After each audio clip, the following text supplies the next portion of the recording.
Halo teman-teman, kali ini kita akan membahas buku berjudul Think and Grow Rich oleh Napoleon Hill. Terbitan pertama buku ini tahun 1937, tapi masih dibaca oleh banyak orang hingga saat ini. Ada beberapa prinsip yang ditulis dalam buku ini. Prinsip yang pertama adalah desire atau hasrat. Jika kita ingin berhasil, kita harus memiliki hasrat dalam diri kita. Hanya ketika seseorang benar-benar menginginkan sesuatu, barulah ia bertindak untuk mencapai apa yang diinginkannya. Hasrat adalah ketika kita benar-benar memiliki keinginan yang jelas dan benar-benar kuat. Prinsip yang kedua adalah faith atau yakin. Yakin bahwa kita bisa mencapai kesuksesan yang kita inginkan. Prinsip yang ketiga, auto-suggestion atau sugesti otomatis. Prinsip sugesti otomatis ini melengkapi prinsip hasrat dan keyakinan seperti pondasi yang solid. Sugesti otomatis ini menanamkan ke bawah sadar kita tentang tujuan yang ingin kita raih. Bisa melalui afirmasi dan visualisasi. Teknik yang disarankan oleh Hill sebenarnya cukup sederhana. Buat tujuan yang ingin kita raih, catat, kemudian dibaca dan ucapkan di pagi dan malam hari, sembari dibayangkan secara detail tujuan yang ingin kita raih. Hal ini akan menanamkan di pikiran bawah sadar kita.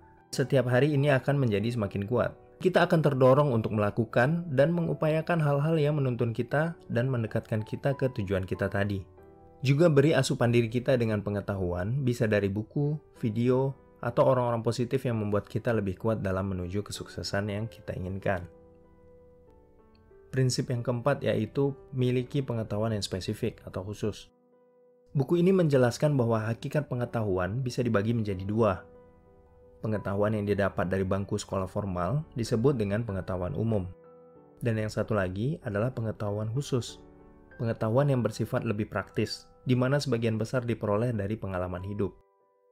Tidak semua orang-orang yang sukses dalam hal materi memiliki latar pendidikan formal yang mentereng. Di antara mereka ada juga yang tidak tamat pendidikan sekolah formal. Mereka ini mampu mengolah pengetahuan mereka, baik yang formal maupun non-formal, dan mengarahkannya menggapai tujuan yang telah mereka gariskan. Kalau bahasa kekiniannya niche kali ya, atau ceruk peluang. Nah, kalau misalnya kita udah tahu kemana peluang kita, bisa kita perdalam pengetahuan kita tentang bidang kita tadi. Apapun posisi kita, mau pengusaha atau pegawai, orang yang memiliki pengetahuan spesifik akan lebih besar peluangnya untuk bisa sukses. Prinsip yang kelima, mastermind. Banyak hal yang bisa diraih dengan kerjasama yang baik, apalagi memiliki arah tujuan yang sama. Misalnya nih, suami tambah istri bisa dapat anak. Benar, tapi sebenarnya lebih dari itu. Masing-masing dari pasangan ini memiliki kelebihan yang melengkapi pasangannya. Hal inilah yang membuat keadaan mereka lebih baik saat sudah menikah dibandingkan waktu masih lajang. Prinsip ini serupa dengan yang dijelaskan oleh Stephen Covey dalam bukunya 7 Habits of Highly Effective People, yaitu Thinking Win-Win dan Synergizing. Bisa dicek di deskripsi ya kalau teman-teman mau lihat review dari kita. Kemudian prinsip keenam yang saya dapatkan dari buku ini adalah persisten atau kegigihan. Nah ini nih yang sering jadi pembeda antara si berhasil dan yang hampir berhasil. Seringkali kita merasa tidak tahan dengan yang namanya berproses. Jadi temukan alasan yang tepat untuk bisa membuat kita gigih dalam berproses.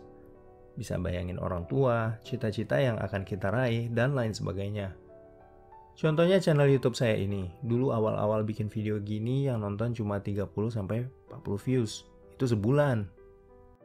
Yang subscribe juga paling cuma 20 orang aja. Tapi saya yakin jika saya bisa terus konsisten memberikan konten yang memberi manfaat buat audiens, katakanlah seminggu sekali, channel ini akan berkembang di waktu yang akan datang.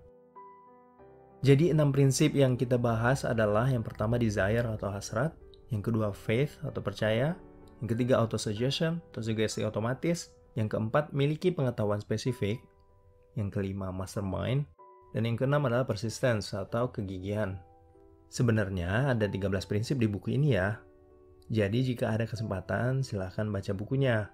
Meskipun buku lawas tapi buku ini bagus banget. Semoga video ini bisa bermanfaat ya. Jangan lupa di-share ke orang-orang yang kamu sayangi. Sampai jumpa di video kita yang berikutnya.